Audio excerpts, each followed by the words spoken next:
Fala pessoal, tudo bem? Eu sou o professor Bruno Tulux e hoje no Momento do Conceito nós vamos falar sobre Peabiru.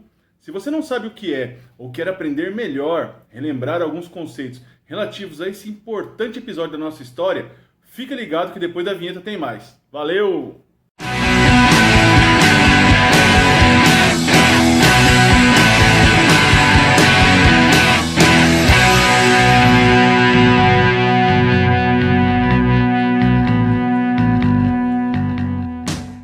Eu já vou iniciar o vídeo de hoje lembrando que o Peabiru é importante para a história do Brasil, para a história indígena e para a história da América Latina. E o que é de fato esse Peabiru? O Peabiru era um caminho terrestre que ligava o Oceano Atlântico até a cidade de Cusco, né? Uma cidade super importante para o Império Inca, que estava na cadeia montanhosa dos Andes e que concentrava, né, um grande conhecimento mineralógico sobre metais preciosos na América e que levou os portugueses a desejarem chegar até lá para obter vantagens comerciais e econômicas para a exploração do minério, que era o ouro e a prata. Esse caminho terrestre era extremamente conhecido e utilizado pelos povos nativos. E uma coisa muito importante é que no Brasil ele saía, né, de regiões próximas do litoral atlântico em 3 pontos: um em Santa Catarina, outro na cidade de São Paulo durante o período pré-colonial e outro da região de Cananéia. Nesse percurso, esses 3 pontos se uniam, né, viravam um caminho único que saía do Brasil, entrava no Paraguai, entrava na Bolívia, voltava para o Brasil e depois retornava para a Bolívia e no sentido noroeste ia até o atual Peru para chegar à cidade de Cusco, né? Importante cidade inca e que concentrava esse comércio, esse conhecimento mineralógico, esse conhecimento metalúrgico que interessava demais tanto portugueses quanto espanhóis. E era um caminho que era utilizado tanto para o comércio pelas nações nativas que aqui viviam na América antes da chegada dos europeus, mas também como correio, né? Visto que eram de fácil acesso e de amplo conhecimento, e o seu percurso era realizado entre 4 e 5 meses. Você deve estar se perguntando qual era a importância comercial para os povos nativos desse caminho.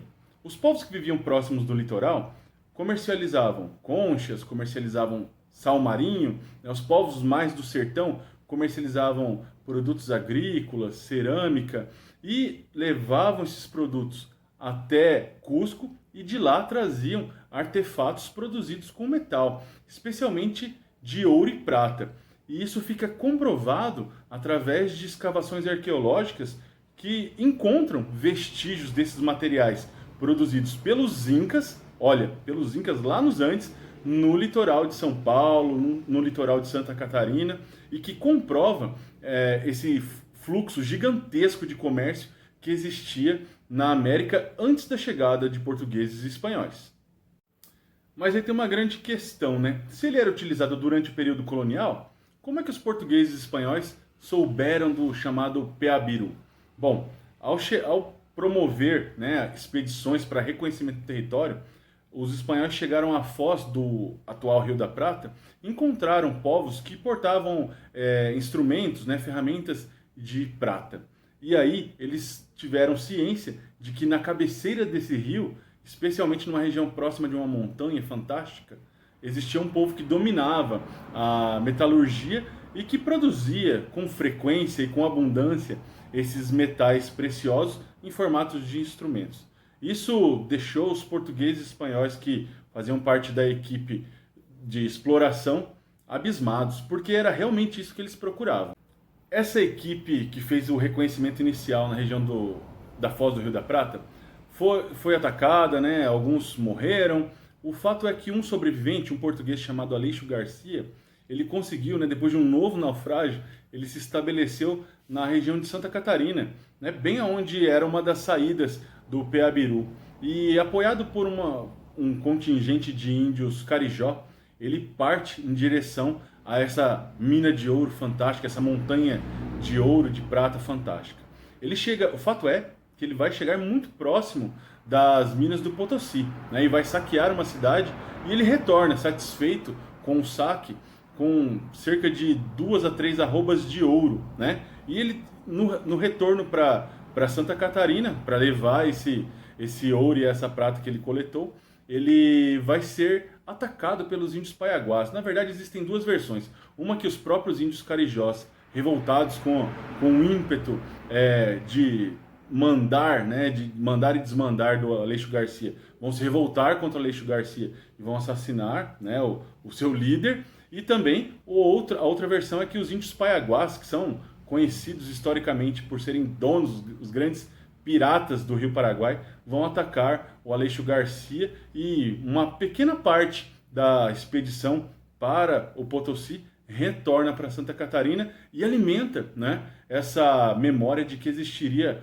uma montanha fantástica de ouro e de prata que durante muitos anos vai criar um mito do Eldorado no interior do continente, que de fato era a exploração mineralógica de prata e ouro feita pelos Incas, né, nos Andes. Essa empreitada de êxito do Aleixo Garcia, êxito porque uma parte da equipe retornou, né, mas ele ficou sepultado nas águas do Rio Paraguai. Alimentou durante muitos anos e acabou fomentando que novas expedições saíssem do Brasil, do litoral atlântico, e buscassem o caminho até as minas de ouro e prata do Potosí. E durante muitos anos, várias expedições tentaram refazer o caminho de Aleixo Garcia, sem sucesso. O que levou, né, a uma especulação sobre quem chegaria primeiro a essa região e quem conquistaria, né, essa fortuna imaginada, e que de certa forma existia sim uma fortuna, mas isso tudo só se concretizou em 1539, quando Francisco Pizarro, né, pelo norte, chegou até o Império Inca e dominou Cusco, e a partir daí essa é uma outra história da dominação espanhola dessa região, que é riquíssima, né, e que gera uma série de outras discussões também. Mas e aí? O caminho do Peabiru, ele continuou sendo utilizado? Ele foi esquecido? Como se deu, né, o esquecimento da história desse importante capítulo da nossa região? O fato é que, após a conquista do Francisco Pizarro, esse caminho de fato deixou de ser utilizado porque era uma rota de difícil acesso, né? E também porque a Espanha, sabendo da existência e da possibilidade de acessar essa região via terrestre, passou a povoar e criar províncias nessa região ao longo do leito, né, da Bacia Platina, justamente para impedir que tanto portugueses ou os próprios indígenas acessassem os Andes nas cidades de Cusco ou nas proximidades do Potosí, e que perpetuassem essa ideia de que haveria uma mina fantástica de ouro e prata. Outro lado importante dessa história é que os assentamentos das missões jesuíticas, especialmente as missões jesuíticas do Guairá, no Paraná, e do Itati, no Mato Grosso do Sul, vão levar os índios a perpetuarem uma nova forma de vida, que é justamente o hábito português, né, ou europeu, de se assentar numa região e de viver conforme manda o hábito europeu. E aí entra em decadência ou entra em desuso a utilização dessa rota comercial para fins de trocas comerciais ou de trocas culturais.